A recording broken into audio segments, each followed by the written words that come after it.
tortured and murdered. He was John Wayne Gacy.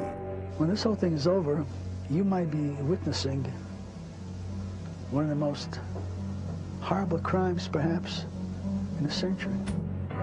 He claimed to be a loving father. See, I don't believe in hitting children. But what he did to his young victims was unspeakable. It was terrible, and the smell of death was everywhere. How he killed those boys for his own pleasures. How could you forgive him? To the end, John Wayne Gacy proclaimed his innocence. Vengeance is mine, saith the Lord, because you will have executed somebody that didn't commit the crime.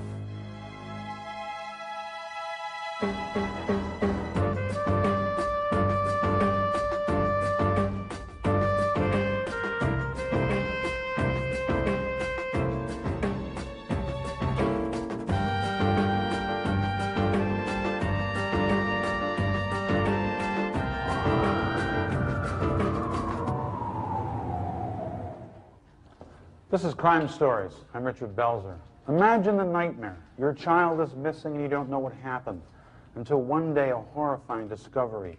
Your lost child is found, brutally murdered and buried in the basement of a man who was addicted to killing. The nightmare comes true not once or twice, but 33 times.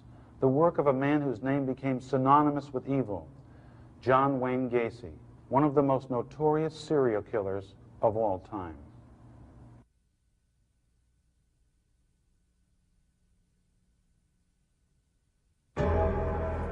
Spring 1992.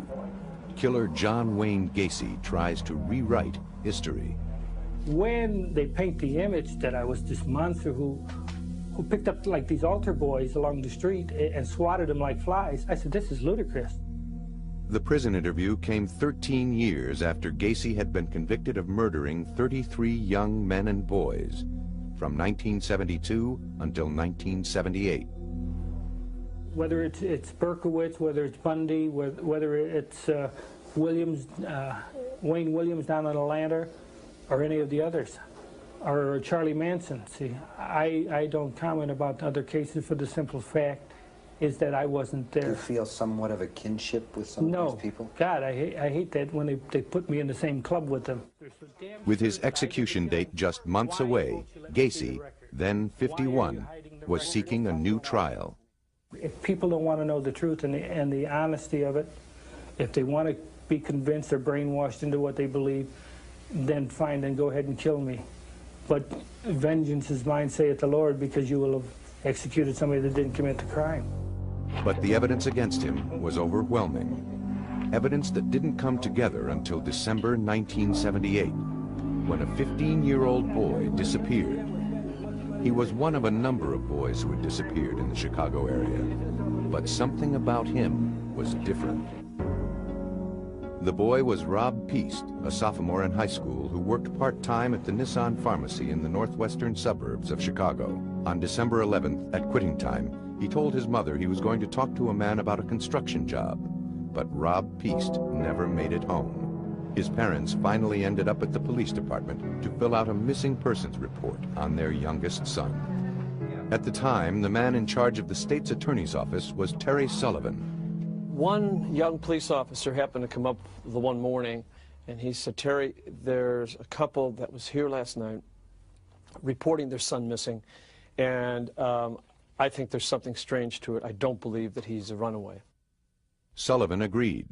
Rob Peast was the consummate good kid, devoted to his family, an honors student who wanted to be an astronaut. There was no reason for him to run away. Something was wrong. Immediately, a search was organized. His parents were devastated. Well, I went to pick up Rob at the drugstore where he works at about 10 to 9. And he says it would take a few minutes, that he wanted to talk to this contractor about a job. And then with that, I started browsing around the store, and I'd never seen him since. For police, the most obvious lead was the contractor Rob had gone to meet. His name was John Gacy. As it turned out, Gacy often hired young boys. 2 days after Rob disappeared, Sullivan called Gacy into the police station. And he basically just said he had no idea what we were talking about. He denied even knowing the kid, and in frustration, I had said to him that, well, I understand that you don't want to say anything, but we've got evidence that, in fact, you were seen with him very recently. Soon after that confrontation in mid-December 1978, police began tracking the movements of John Wayne Gacy. Meantime, a simple background check revealed that Gacy had been convicted 10 years earlier in Iowa. The charge was sodomy. The victim, a teenage boy. Gacy was released from the Iowa Men's Reformatory after serving only 18 months. Because of Gacy's record, a 24-hour surveillance was ordered. David Hackmeister, then a 6-year veteran of the department and a young father of 3, was assigned to the job. I knew that, in fact, they thought that this could be a homicide. They asked me to keep surveillance on the house. It soon became obvious that a concealed surveillance of John Gacy would be impossible. Gacy often drove over 60 through city streets. Over several days, frustration grew as two-man teams followed Gacy on fruitless journeys throughout metropolitan Chicago. His personality could change in a split second. You know, one second we're his best buddy, we're his bodyguards that he's introducing us people to, and the next second we'll go into another bar and we're from the FBI who are harassing him. As the days went on, there was still no sign of Rob Peast. His family posted his picture throughout the neighborhood. Then, a lead. Gacy told the surveillance team that he owned some land up north in Wisconsin. So right away we're thinking that's where the body is. Of course, he's feeding us this information knowing that we're going to follow up on this, just kind of leading us off the track. Work at the state's attorney's office was more productive. The investigators had obtained a search warrant for Gacy's house, based on Gacy's sodomy conviction 10 years earlier in Iowa. My hopes, of course the hopes of the police officers and my fellow state's attorneys, was that we would find Rob alive. When police investigators entered Gacy's home, it was fastidiously neat. They collected an assortment of items: handcuffs, garter belts. One officer picked up a photo receipt from Nissan Pharmacy. But of all the items found, one of the most chilling was a class ring. It was quickly learned that the ring belonged to a recent high school graduate named John Zick, who, like Rob Peast, was missing. It was just the beginning. Through interviews with Gacy's acquaintances, it was discovered that 2 employees of Gacy's were also missing: Gregory Godzik and Johnny Butkovich. Both 17 years old, both had not been heard from for at least 2 years. An unmistakable pattern began to emerge, linking Gacy to missing boys. So it was as if a trickle had started, and now all of a sudden it's turned into a waterfall. It was then that the investigators got 2 final breaks. First, a fellow employee of Rob Peast revealed that she had put her photo receipt in Peast's jacket. That receipt was the same one found in Gacy's house. It provided a critical link, proving that John Gacy had contact with Rob Peast the night Rob disappeared. And there was more. Interviews with Gacy's employees revealed they had been asked by Gacy to dig trenches for new plumbing in the crawl space beneath the house. The story triggered a memory for a detective who had once used the bathroom in Gacy's house. Mind you, again, it's cold winter, and the furnace came up from bringing the fumes up from downstairs. Now, being an experienced homicide detective and Detective Schultz came back and said that he recognized the odor of bodies decaying. Bodies in the basement. It was an appalling idea that haunted detectives, some of whom had actually spent several hours inside Gacy's home in the rec room, just above the basement. Gacy himself had invited the detectives inside for drinks, perhaps out of arrogance, perhaps in an effort to taunt them.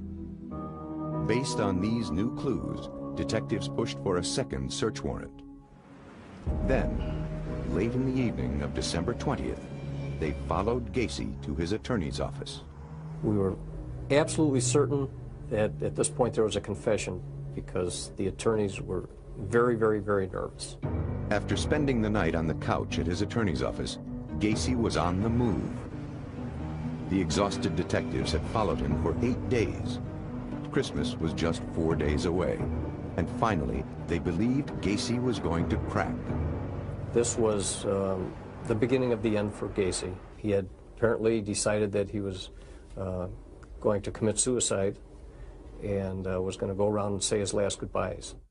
One of Gacy's first stops was the Shell gas station, where he was a regular customer. At that point, I go in the gas station. I recovered some drugs that Gacy had given to these people as he was saying his last goodbyes. When I got that information, I told them to take him down, to arrest him. That was probably the closing of the news. We rushed the car at a stoplight, pulled Gacy out of the car, threw him up against the trunk of the car, and told him that he was under arrest for a drug violation. By December 21st, just 10 days after Rob Peace disappeared, John Wayne Gacy was headed for jail on a drug charge. He was connected to several missing boys, but not a single body had been found. As Gacy was led into the station, a second search of his house was just moments away. When Crime Stories continues.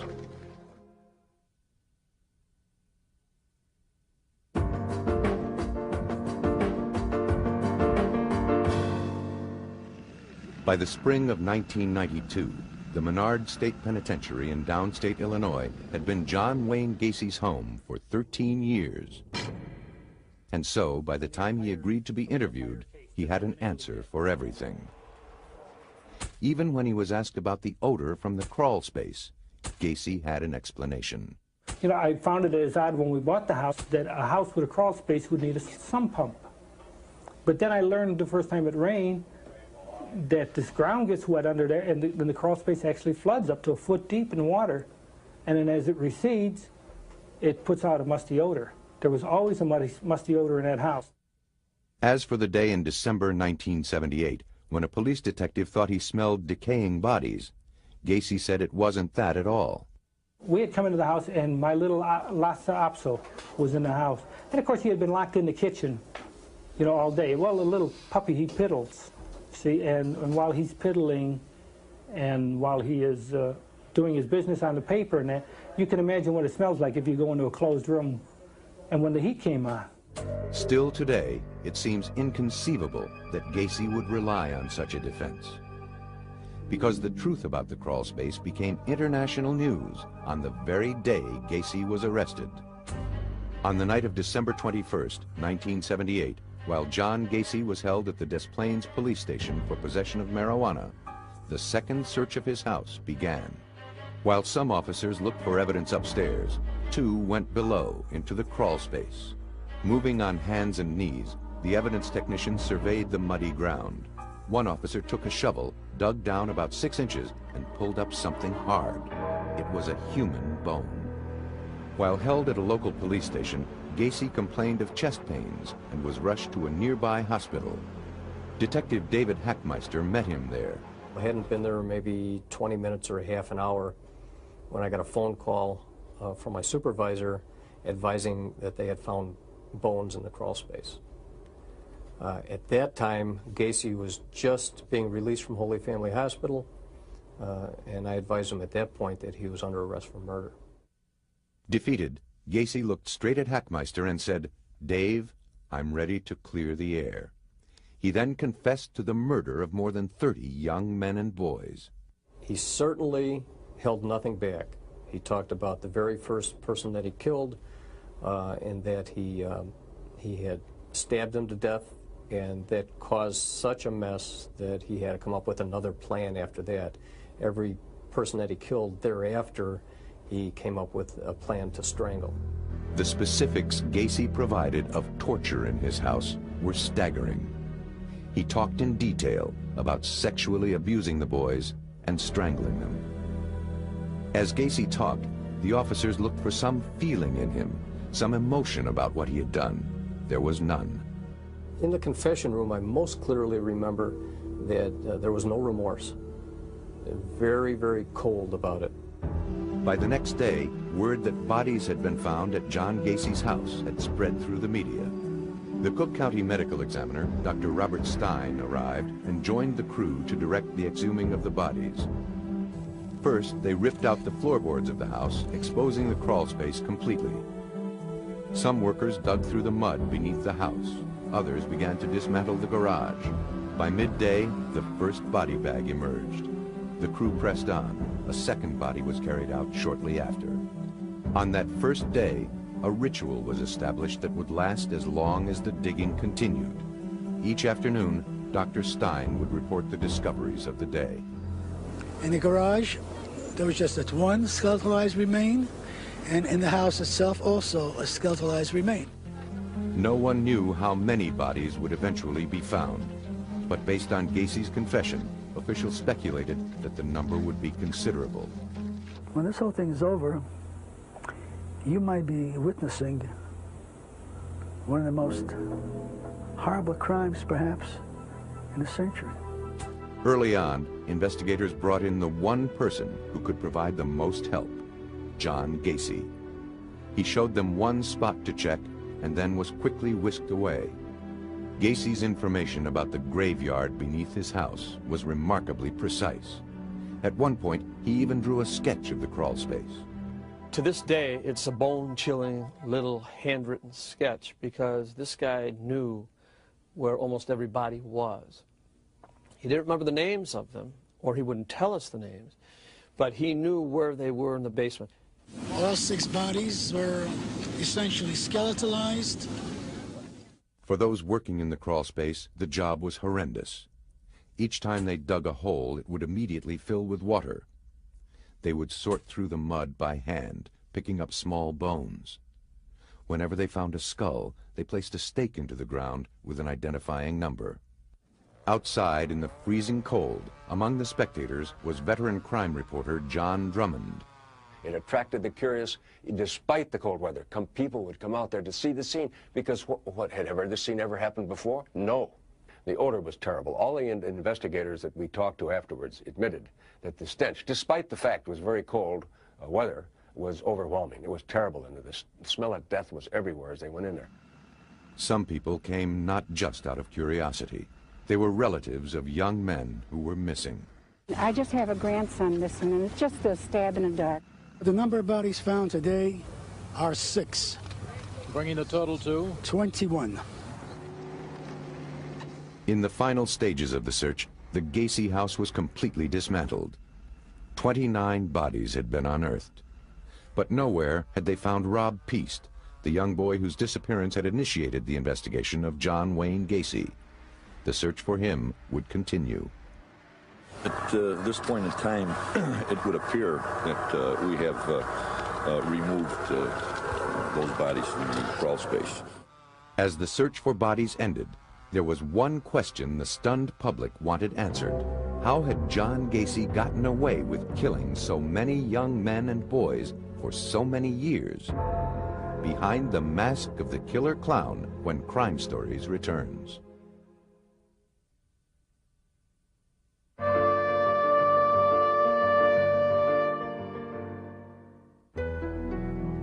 In 1992, in his television interview from prison, John Gacy presented himself to the public as a man deeply concerned with the breakdown of family values. Do you realize by 1993 that 50% of the American families will be single-parented? And that shows a breakdown in the church and not being able to hold families together. And for this reason, children run away from home and seek love in other places. Twice divorced himself, he still claimed to live his own life according to very strict standards. I've always looked after my children, even now.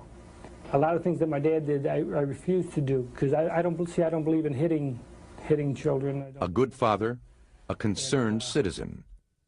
He said he was also a dedicated community servant. I always felt that service community and community service to others, you know, in my religious background, I felt if you serve other people, it'll come back to serve you. Ironically, for people who knew Gacy before his arrest, his statements were actually believable, because the public life of John Gacy was that of a model citizen and loving father. As the bodies, one after another, were pulled from Gacy's house in December 1978, there was no group more stunned than the group of people who consider themselves Gacy's friends. I still find it hard to believe him. I've known the man 4.5 years, and I thought the world of him. To those who knew him, John Gacy was not only a successful businessman, he was also a good neighbor. Routinely, he opened his house for lavish holiday theme parties. But what many remembered about him most was that he often dressed up as a clown to entertain children. At the top of it all, I mean, he used to do a lot of his charitable work. In other words, the guy was a clown, and he put on shows and all that, and the kids there, he treated the kids real good and all that. But now, with the bodies being pulled from his basement, the world discovered another side to John Gacy. And suddenly, people wanted to know, who was this Dr. Jekyll and Mr. Hyde? Attorney Greg Adamski, who later represented Gacy, discovered Gacy operated by his own rules. Most of the things that all of us value, John had no value for at all. John didn't value other life. John didn't value other emotions. John didn't value any institutions. John didn't value the feelings of other people. John Gacy grew up in Chicago. His father was reportedly abusive, and he had some health problems as a child. He was close to his mother and only sister. In his adolescent years, Gacy loved to dress up in uniforms. He scored 118 on an IQ test, which is in the bright normal range. He told doctors after his arrest that he committed his first murder when he was 15 years old and then couldn't stop. He made the statement in 1979 to the psychiatrist hired to help in his defense, Helen Morrison. He started the pattern of what later is described as almost an addiction to homicide. And that's so similar to someone who's an addict that they'll be doing all right, and then there's a certain point where they almost have a craving. And it's not that they're after a human being, it's not that they've had a fight with anyone, it's not that they've remembered some traumatic episode from their childhood. It's just that simple and that terrifying. Gacy was never charged with the murder he claimed to commit as a teen. And then in the 60s, he got married to a co-worker and went to work as a manager for a Kentucky Fried Chicken restaurant in Waterloo, Iowa. He became active in a local civic organization, the Jaycees, even named Man of the Year. Gacy had a young wife and children, but was developing a penchant for sex with young boys. In 1968, at age 26, he was convicted of sexually assaulting a teenage boy. He was sentenced to 10 years, but because he was such a model prisoner, he served only 18 months. Returning to Chicago, now divorced, he made a clean start, rejected his family, and became involved in Democratic Party politics, and was even photographed with then First Lady Rosalind Carter. He also married a childhood friend who had 2 young daughters of her own. In the early 70s, he began a small contracting business called PDM, Painting, Decorating, and Maintenance. Outwardly, Gacy maintained a life that appeared meticulously in order. But unusual stories about him occasionally surfaced, like this one from a young man Gacy picked up for a night of cruising in March 1978. I got in the car with him, and shortly after I got in the car with him, he placed a rag over my face, of which turned out to be chloroform, and proceeded to have a lengthy drive, and every time I would come to, the rag would go back over my face, and I remember him carrying me into his house, and then he put the rag over me, and that's the last thing I remembered until I found myself about 5:30 in the morning on the steps right by Lincoln Park, half dressed, my face completely burned. Another young man described a night of torture to then State's Attorney Terry Sullivan. He made him take his clothes off and tortured him with candles in one room, then filled the bathtub and would take him from the floor of the one room into the bathroom and shove his head underwater for excruciating long periods of time, to the point where this kid passed out a couple of times. It's amazing he didn't die at that particular time. Neither story was believed, dismissed by police as lovers' quarrels. John Gacy's public persona never changed until the day the bodies were found and Gacy's real story became a national news story. shocking even veteran crime reporters. Could not understand how a man living in the city of Chicago, who was respected apparently by neighbors, active politically, could be responsible for doing something like this. To this day, it defies logic how he was able to kill 33 people and bury most of them on his property and get away with it for a number of years. Later, it was learned that Gacy began burying the bodies under his house in 1972. By 1978, he believed the crawl space was full and found another way to dispose of his victims. After his arrest, he took police to a bridge over the Des Plaines River. Eventually, 4 more bodies were recovered. The last one, found in the spring, was Rob Piest, the boy whose disappearance had led police to Gacy. In April 1979, John Gacy was indicted for the murder of 33 young men and boys, the largest number of murders ever charged to one person in U.S. history. Gacy's ploy to lure his victims, when we continue on Crime Stories.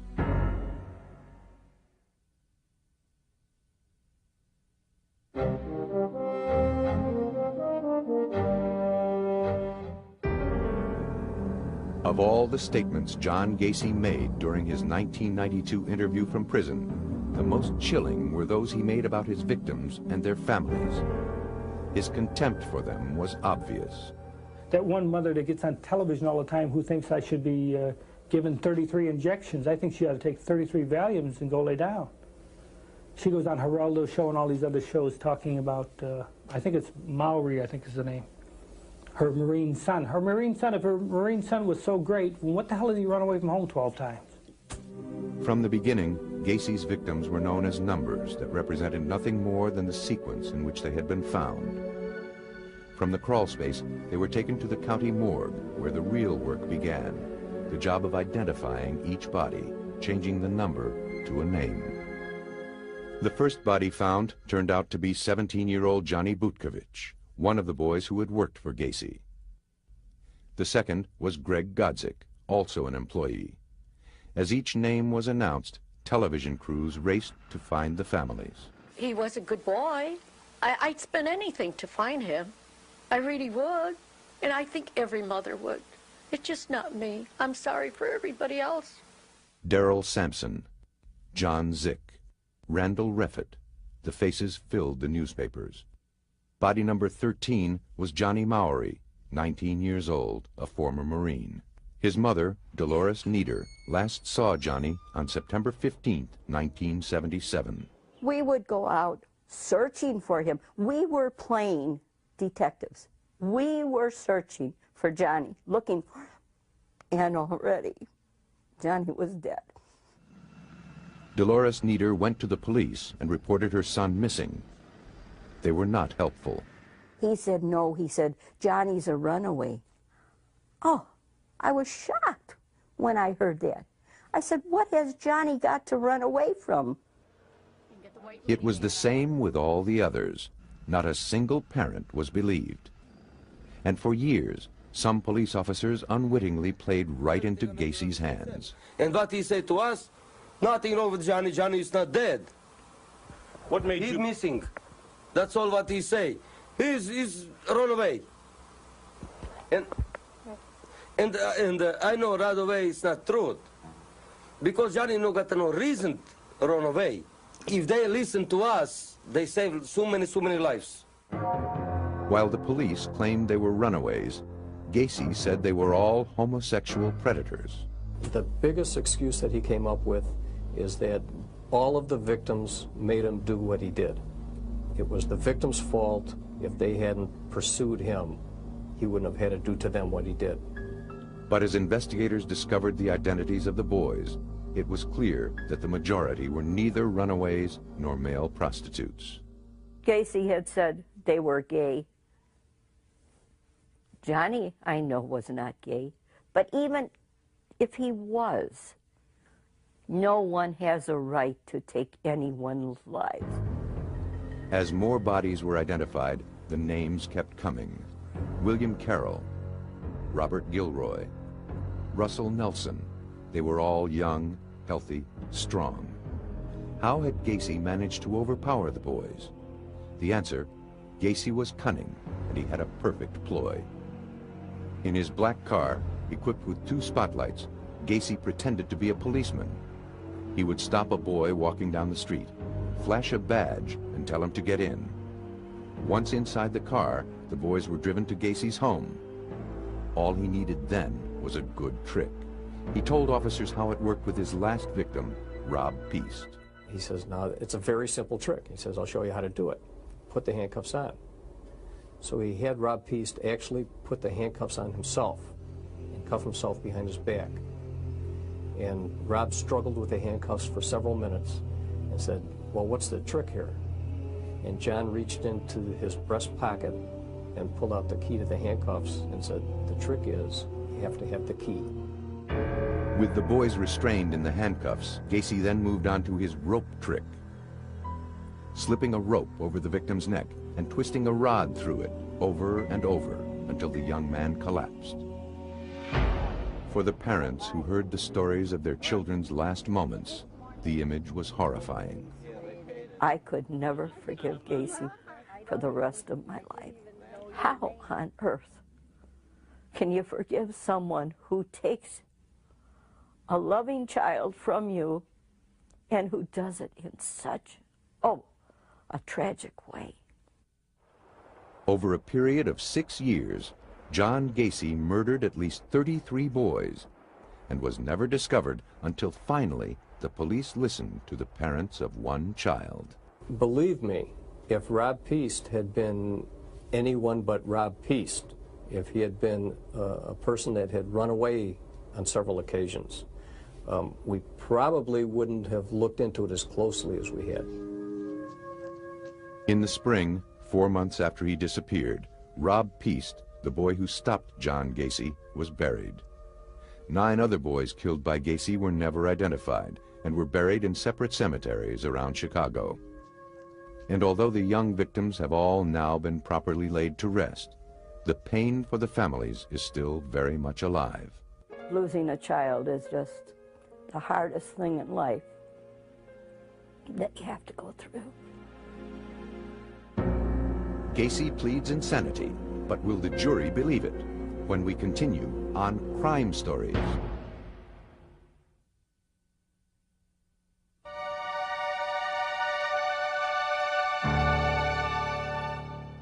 As John Gacy spoke from prison in 1992, he made it very clear that he was tired of being associated with other famous serial killers, especially the man who killed and then consumed his victims, Jeffrey Dahmer. I'll tell you this, that's a good example as to why insanity doesn't belong in the courtroom. Because if Jeffrey Dahmer doesn't meet the requirements for insanity, then I'd hate like hell to run into the guy that does.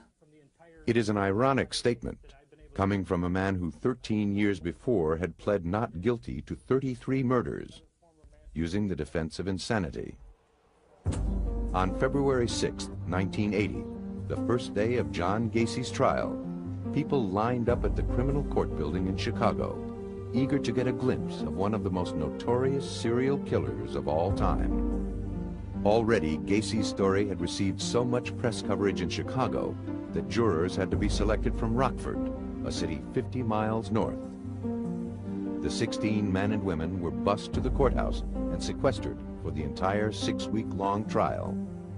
Gacy was pleading not guilty by reason of insanity. And at first, it seemed the defense had an advantage. The judge was Louis Garippo.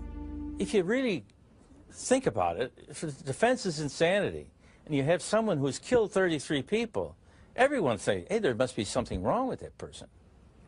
And I believe that in most, more than half of the jurors that were selected felt that there was something mentally wrong with John Gacy. In their opening statements, attorneys for the prosecution argued that Gacy was evil. They displayed photographs of his victims on a board, nicknamed the Gallery of Grief. They promised to show that the murders of the young men were thoughtful, rational, and premeditated. The defense described Gacy as impulsive, deranged, a profoundly sick man who collected bodies like souvenirs. The question the jury had to decide, was Gacy crazy or evil? For the defense, a battery of experts testified that Gacy fit the standard of insanity. One was forensic psychiatrist Helen Morrison. He could commit an act, but it didn't mean that he sat and planned the act. It was almost as if he were an automaton doing this behavior, and once the behavior was done, he was finished. The psychiatric experts offered varying opinions of Gacy's mental illness: borderline personality, paranoid schizophrenia, amnesia. But the prosecution believed the facts of the case were more important than the psychiatric testimony. If the murders were not premeditated, they asked, why would Gacy have burial trenches dug in advance? Why did he keep handcuffs and a rope ready? If he didn't understand the criminality of his behavior, why would he deliberately choose victims who might not be missed? If he had amnesia, how could he draw a precise sketch locating each body? William Kunkel was the chief prosecutor. Clearly, when you have this kind of intentional behavior, the pre-planning for all those things, the covering up, the post-planning, the post-conduct for all those things, and all this going on in the backdrop of what on the surface appears to be a perfectly normal existence, just doesn't fit. As the jury heard the testimony and looked at Gacy, they saw a man at ease and very much in control of himself. The theory or the thought or the fantasy about someone who's insane is that they're running down the street screaming, pulling their hair out without clothes on.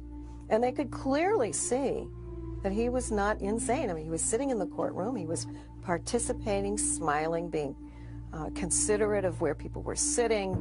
The jury also learned that Gacy ran a successful business, was involved in politics, and was active in his community. All rare accomplishments for someone truly mentally ill. A real medical model psychiatrist that really treats patients and understands mental illness will never believe that you can turn this kind of serious mental illness off like a faucet. Did he have personality disorders? Absolutely. Was he a sexual deviant? Of course, but psychotic? Not even close. Throughout the trial, Gacy remained confident, certain that he would win the case. He had been in the back and he was reading the Chicago Sun-Times and some of the ads in there. And he had torn out a page and he had circled a party, a St. Patrick's Day party, that was to be coming up. And he had the bailiff give it to me on the table and he said, "I'll see you there." But then, toward the end of the trial, there was testimony that the defense believed was a final blow against Gacy. At that time, there was a psychiatrist who testified that if he was found insane, he would be put out on the street because he could not be hospitalized against his will.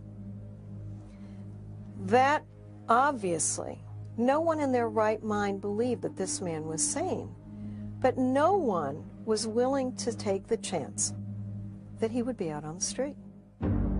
The last dramatic argument came from William Kunkel. I said to the jury, I said, well, if you want to show mercy, and then I just stopped in mid-sentence. I turned around and I walked over to the victim board, and real slow, I ripped each photo off the board with a loud snap. Take my time, about 2 minutes, to get all 22 off in my hand, and I walked back in front of the jury box right in their faces, and I said, look, if you want to show this man mercy, you show him the same mercy he showed when he took these 22 lives off the face of the earth and put them here. And I just threw them in the crawl space opening, walked away. I left a couple of minutes of pin-drop silence in the courtroom, and that was a good point. The jury took only one vote and unanimously agreed to find John Gacy guilty of 33 counts of murder. The next day, they sentenced him to death.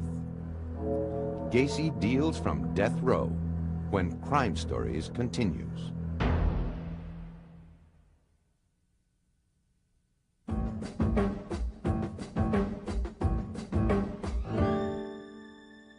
Throughout the many years he spent in prison, convicted serial killer John Gacy had little trouble keeping busy. He spent much of his time painting. This is Christ, as I see him in my cell.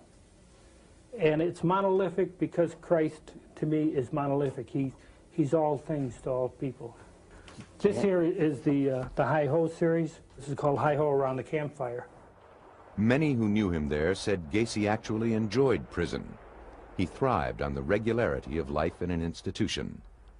Karen Conti was one of his appellate attorneys. His life outside of prison was just completely filled with anxiety for him. He had options. He could kill, he could not kill. There was this good and bad that was a constant dilemma in his life. When he was in prison, all of that was removed. He had his life set up in a very orderly fashion. If you want to know what my life is like, I log it every day. For the last 12 years, all you got to do is ask. I can tell you everything. I can tell you the first meal they served me here because I do it daily. What do you do all day? Every phone call, everything that I do, every time an officer's around me is logged. Every movement that I make is in the book here. Filling the pages of Gacy's log were hundreds of hours spent with attorneys who were representing him in the appellate courts.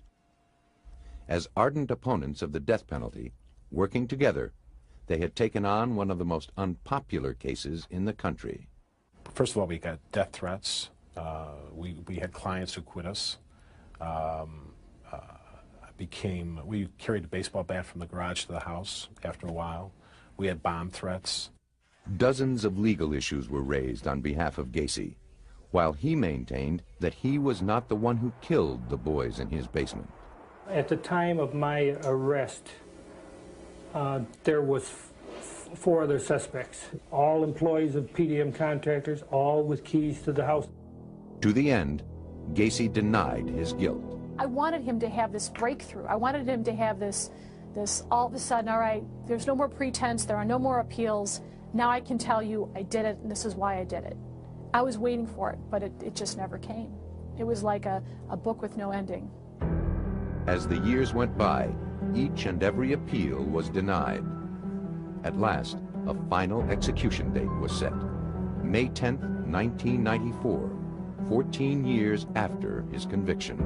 There was nothing was going to delay the killing of John Gacy because the people were bound and determined that John Gacy was going to be killed. Throughout the years on death row, Gacy claimed that he was not worried. He had no reason to fear the day he would die. If you believe you've lived your life the right way, then you do not have nothing to fear, in my case. You're not worried about facing God? No. I'm fairly comfortable with him. I've been at the Catholic services, I'm the server for the priest for the last 10 years. I have no qualms about doing that. I've had confession, I have communion, and I am at peace with myself. On the morning of his execution, Gacy was flown from his downstate prison to the death chamber at Stateville Correctional Center. We have attorneys on standby that will be available to the very end to fight any attempts to stay this execution. By 7 that evening, the U.S. Supreme Court denied a last request for a stay of execution. At the end, Gacy wanted to speak with each of the lawyers separately. He took me aside and he wanted to thank me for trying as hard as I could and for keeping him occupied with jokes and for being kind to him and calling him and keeping him informed.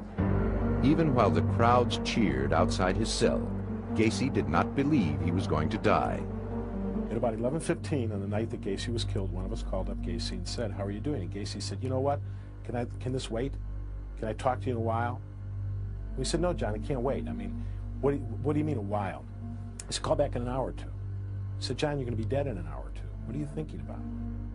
There was a candlelight vigil by opponents of the death penalty, but far more people clearly were in favor of his execution.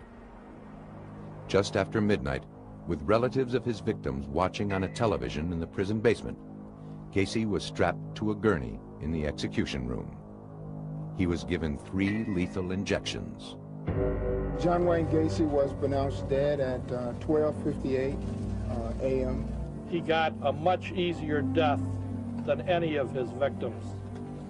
In my opinion, he got an easier death than he deserved. But the important thing is that he paid for his crimes with his life. A few months after Gacy's execution, a ceremony was organized. Relatives of the boys who were killed were invited to take a painting by Gacy and burn it. It was nothing more than a symbolic gesture, but for many, it seemed to fulfill a goal: to rid the world once and for all of the grisly horror that John Wayne Gacy had created. For obvious reasons, many people would prefer to forget John Wayne Gacy. But there is value, perhaps, in keeping the name of this brutal killer alive. The story of the outwardly friendly Gacy provides a timeless lesson that evil can take on many disguises. It may be your next-door neighbor, it may be a co-worker, or it may be the man dressed as a clown. For Crime Stories, I'm Richard Belzer.